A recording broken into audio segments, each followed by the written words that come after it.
match. Donc on va commencer cette conférence de presse comme d'habitude avec l'équipe de France. Vous me faites signe, votre prénom, votre nom, le nom de votre média.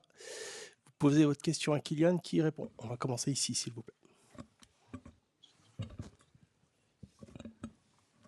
Bonjour Kylian, ici Louis Vix, Infosport Plus Canal. La Fédération française a fait un communiqué hier soir par rapport aux différentes prises de position de certains joueurs depuis le début de la semaine par rapport à la crise politique que traverse le pays actuellement. Est-ce que vous avez un message à faire passer en tant que capitaine aujourd'hui? Bonsoir à tous.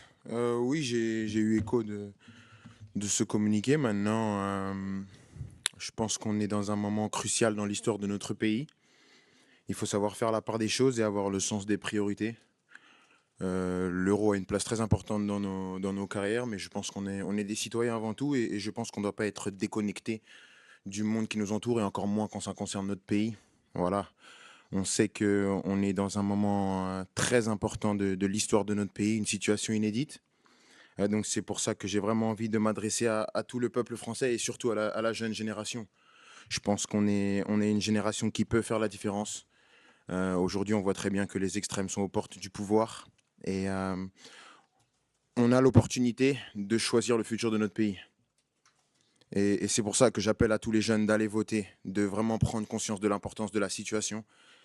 J'espère que ma voix va porter un maximum parce que le pays, on a besoin de s'identifier à ce pays. On a besoin de s'identifier à nos valeurs qui sont des valeurs de mixité, de tolérance, de respect. Et ça, c'est indéniable. Et je fais confiance à tous les Français. Je sais qu'il y a pas mal de jeunes qui se disent oui, mais une voix va rien changer. Au contraire, chaque voix compte. Et c'est pas à négliger. Et j'espère vraiment qu'on va faire le bon choix. Et j'espère qu'on sera encore fiers de porter ce maillot le 7.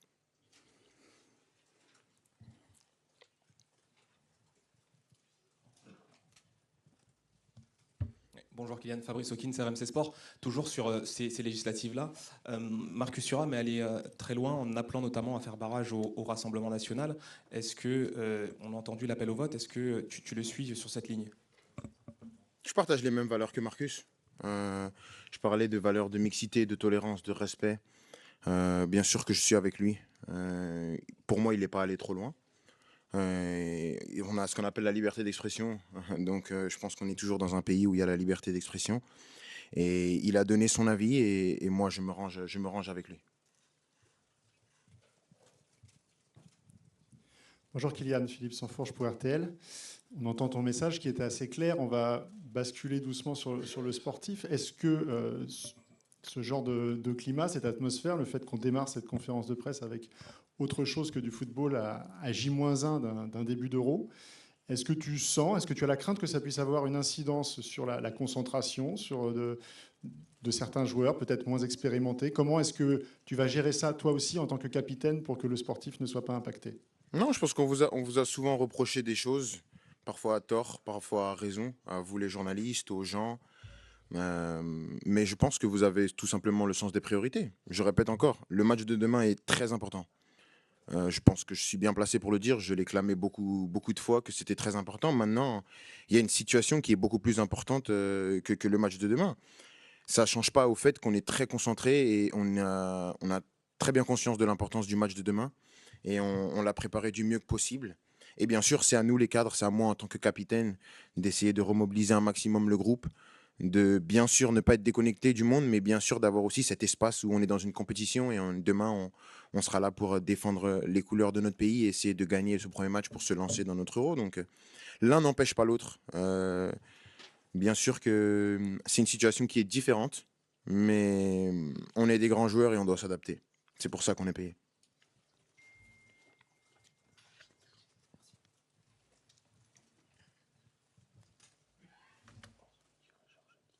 C'est à moi, Raphaël? Ok, pardon. Bonjour Kylian, je pensais qu'il y avait une question de l'autre côté. Je reviens encore un peu là-dessus pour qu'on comprenne tous bien ce qui s'est passé. Là, évidemment, la prise de parole de Marcus, elle est extrêmement importante. Est-ce que vous en avez parlé avant, tous ensemble, ou est-ce que c'est lui qui l'a fait de lui-même? Est-ce que ce message-là, vous souhaitez le porter aussi collectivement d'une manière qui va être concrète? C'est-à-dire, là, tu parles aujourd'hui, mais est-ce que ça peut donner aussi quelque chose, un texte par écrit ou un engagement peut-être plus collectif et encore plus visible que ce qu'on vient de dire depuis quelques minutes? Merci. Bah, c'est vrai qu'en tant qu'équipe, on a pensé à faire quelque chose. Je pense aussi pour essayer de protéger un peu cette compétition sans être indifférent à la situation. Donc c'est sûr on a beaucoup échangé sur ce qu'on pouvait faire en tant qu'équipe, le message qu'on pouvait donner, un commitment, comment dire, un statut qu'on pourrait donner en tant qu'équipe. Et c'est sûr que c'est important pour nous, on va le faire en équipe et ça permet de protéger aussi les plus jeunes.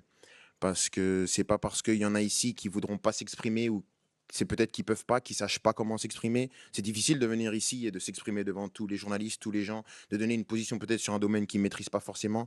Et donc c'est pour ça qu'en tant qu'équipe, on veut avoir quelque chose pour protéger aussi ces gars-là, qui vous donnent pas l'impression qu'ils s'en foutent, parce qu'il y a personne qui s'en fout dans l'équipe. On est pleinement conscient de la situation. Maintenant, il y en a qui sont plus amenés à en parler que d'autres, il y en a qui sont plus à l'aise que d'autres. Et le but, c'est de protéger l'ensemble des joueurs et bien sûr protéger aussi l'équipe de France. Mais c'est sûr on y a réfléchi et je pense qu'on va faire quelque chose très bientôt.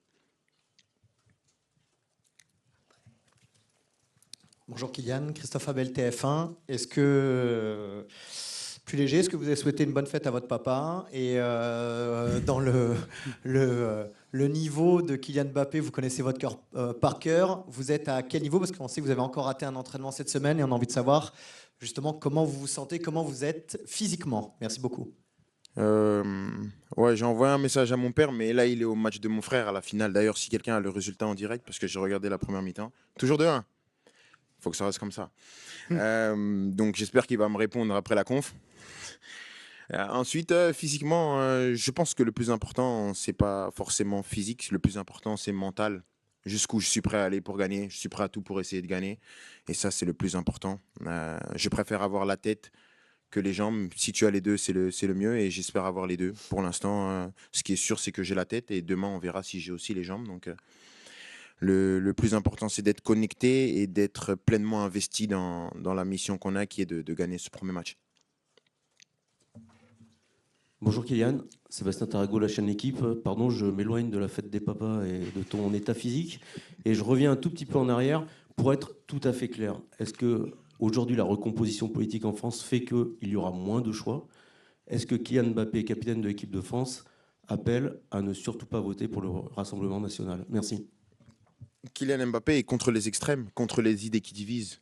Comme j'ai dit, on a l'opportunité de choisir le futur de notre pays. Et c'est une tâche qu'il faut souligner, c'est très important.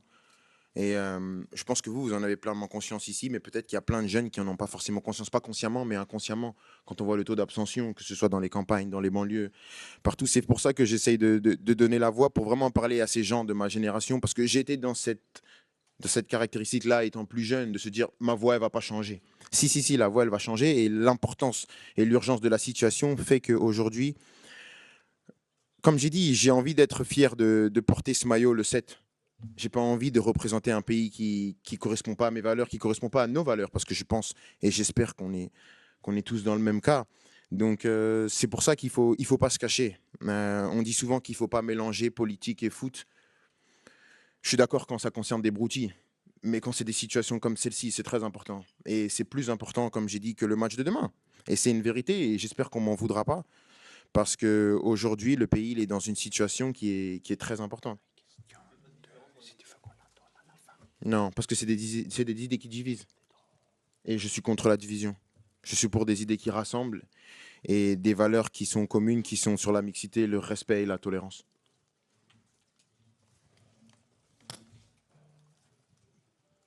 Sí, Alois, sí. Kylian, bonsoir. Antonio Ruiz, Cadena Cope España. Sí. Je vais te demander un peu de football. Quand tu vas jouer à la Liga, je veux savoir ce que vous pensez de l'équipe espagnole et si pour toi l'Espagne est un des favoris pour gagner. De la sélection? De la sélection. Oui, c'est une grande équipe. Une équipe qui a démontré hier encore contre la Croatie que c'est une équipe qui va compter. Je pense que même avant le match, on savait que c'est une équipe qui a beaucoup de grands joueurs. Donc, c'est une équipe que tout le monde va regarder. Tout le monde a regardé le match hier, tout le monde va regarder les prochains matchs. Et je suis sûr que c'est une équipe qui ira là dans la compétition. J'espère pas trop loin, parce que j'espère que nous, on gagnera. Mais voilà, je leur souhaite le meilleur. On va prendre une dernière question ici dans la salle avec Baptiste Després du Figaro. Bonjour Deux petites questions sur ton rôle. C'est Finalement. une ou deux? Non, c'est deux petites. Ok. Une question sur ton rôle. Ce que Didier attend de toi sur cette compétition, que ce soit devant, que ce soit à gauche, dézonner un petit peu. Est-ce que tu peux nous expliquer ce qu'attend le coach? Et dernière petite chose sur les JO. On est à un mois, Thierry Henry arrête pas de se prendre des refus à droite à gauche. Est-ce que tu peux nous dire officiellement que toi tu participeras pas aux JO ou si tu y participeras? Merci. Sur mon rôle, j'ai eu une discussion avec le coach quand je suis arrivé à la sélection. On a discuté, il voulait me voir pour parler de tactique. Et il m'a dit que je pouvais évoluer à plusieurs postes durant la compétition, qu'il fallait que je me tienne prêt. Je lui ai dit que dans ma carrière, j'ai joué aux 3 postes de devant et que j'étais performant dans les 3, donc c'est pas un problème. La vérité, c'est que je suis prêt n'importe où il va me mettre. Comme j'ai dit avant, quand on m'a posé la question, mentalement, je suis prêt à tout donner pour cette équipe. Donc, que ce soit devant, que ce soit à gauche, que ce soit du moment que c'est pas sur le banc, le reste, je vais m'adapter. Et pour les JO, mon club a une position qui était très claire. Donc, à partir de ce moment-là, je pense que je participerai pas au jeu. C'est une vérité. C'est comme ça. En même temps, je comprends aussi. J'arrive dans une nouvelle équipe. Arriver dans une nouvelle équipe en septembre, voilà. C'est pas le meilleur des débuts d'aventure. Maintenant, je pense que je vais souhaiter le meilleur à cette équipe de France. Je vais regarder tous les matchs, bien sûr, en tant que supporter. Ça changera. Je suis acteur, maintenant je serai spectateur. Et j'espère qu'ils vont nous ramener la médaille d'or. Merci Kylian. Merci. On va enchaîner dans 2-3.